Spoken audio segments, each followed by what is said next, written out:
introduce you to the name Strathspey, and that is both a music and a dance step that are unique to Scotland. The other dances that we've done so far were a jig and a reel, and you find jigs and reels in many different countries. But now we're going to show you the Strathspey dance step, this slower, more elegant step. So if I could have a set for Lady Glasgow. Wow, I wish my family could do that. Isn't that curvy? Cynthia introduced you to the name Strathspey, and that is both a music and a dance step that are unique to Scotland. The other dances that we've done so far were a jig and a reel, and you find jigs and reels in many different countries. But now we're going to show you the Strathspey dance step, this slower, more elegant step.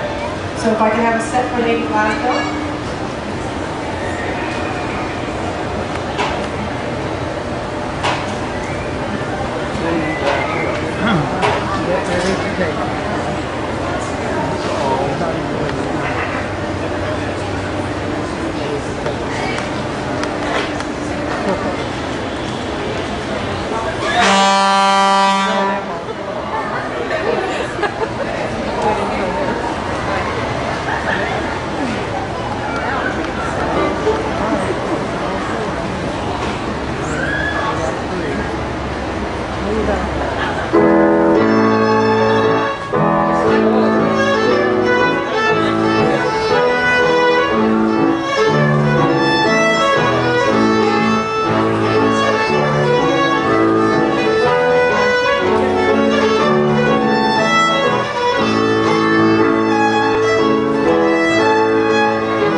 surprising amount of muscle, good for the thighs, good for the balance.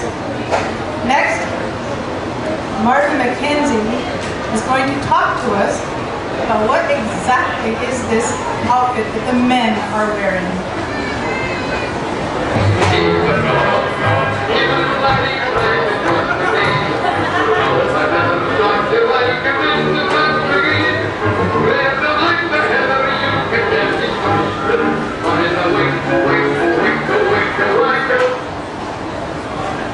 Hello folks, for those of you who know what tartan is, keep it to yourself, we're going to do a little show and tell. The male dress is called a kilt, right? It's not a skirt, we'll show you one of those. But if you call it a skirt, that's what you will be if you call it that by your presence. Be real. It contains about 8 yards of woolen fabric. They weigh anywhere from like 4 pounds for a dancing tartan, like you see at the Highland Games, to anywhere around 8 pounds.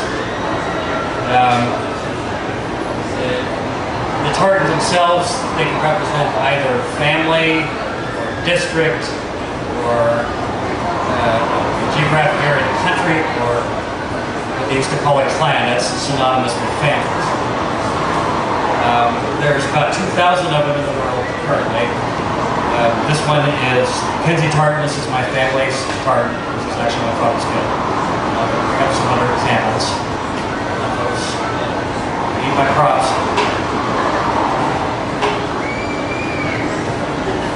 Now this is a kilted skirt, right? And this is considered a district tartan. This is from the Isle of Skye in Scotland, right? Now this one is also considered a regional tartan. This is actually from Washington State. This was created by our own Marge Van Ness, who started our little group, and she got it worked to the Washington State Legislature. And the various colors here mean various things. I don't have quite all the details, but we'll give that to John, who helped with that process. As you said, this is the Washington State tartan. It's green for the evergreen state. There's a twin stripe of red for the cherries and the apples. A yellow stripe for the grain of eastern Washington. White stripe for the snow-capped mountains. And then there's the black stripe for Mount St. Helens. Now, note something that's a little interesting about kilts, right? They have, you see the tartan pattern, right? In the front it's just like a flat apron, right? But in the back it's all pleated. Notice the tartan pattern repeats itself from the front to the back. These are pleated with what they call knife pleats, it's military stuff. Now there's a few other bits that go with kilts, right? One of them is this thing you see hanging up the front. It's called a sporran, right? Back in ancient days, it would hold things like gunpowder, feed wines, that kind of thing. Maybe some oats. But nowadays it holds a few different things. I wonder what this one holds. The Sam Hill, my kids have been messing with this. Catherine, no, come on. Jeez. Something you need in the wintertime. Oh, good enough. But for moderns, you would find things like, cell phone, possibly car keys, right? Modern things. You see these little colored flashes here. These typically will mate with the primary color of the tartan. Sometimes if they're different color than the tartan, they'll usually be red, and that indicates that the person who's wearing it was in the military. Right? The only people who've been in the military can use the red sashes. You see this little knife here, that's called a skean dhu. It literally in Gaelic means black knife. It would be used if you were in the field and you had to hunt deer and you had to stand in it. stuff. But ultimately, everybody has some question, right? They see this open place underneath, and they wonder, what's in it? What's underneath the kilt, right?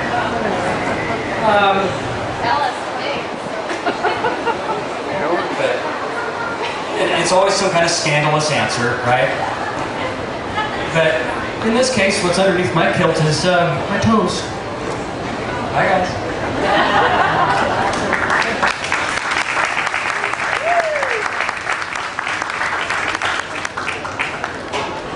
Susan and John. Now we're going to do another dance for you. So if the dancers could come up for Kali Law, please.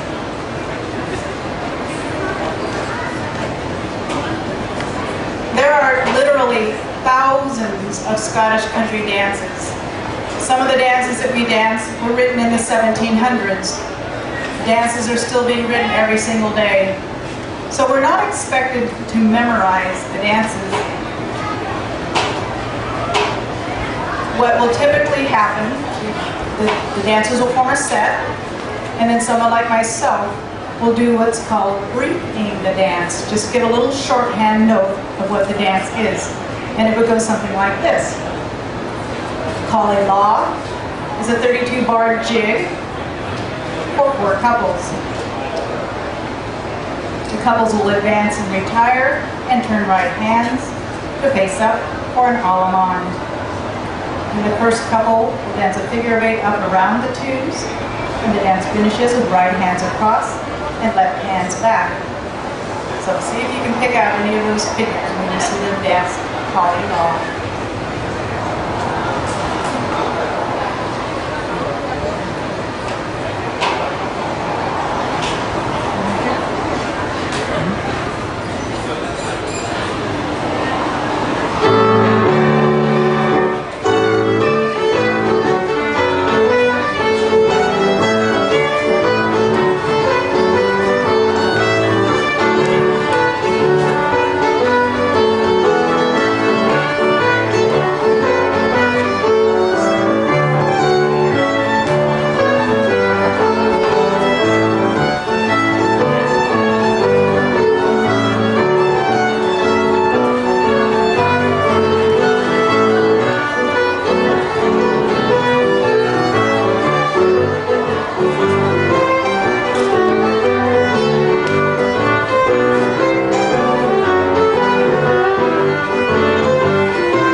Great audience. I'm really enjoying all of you out here. I hope you're having a good time too. You enjoying the fair? Yeah.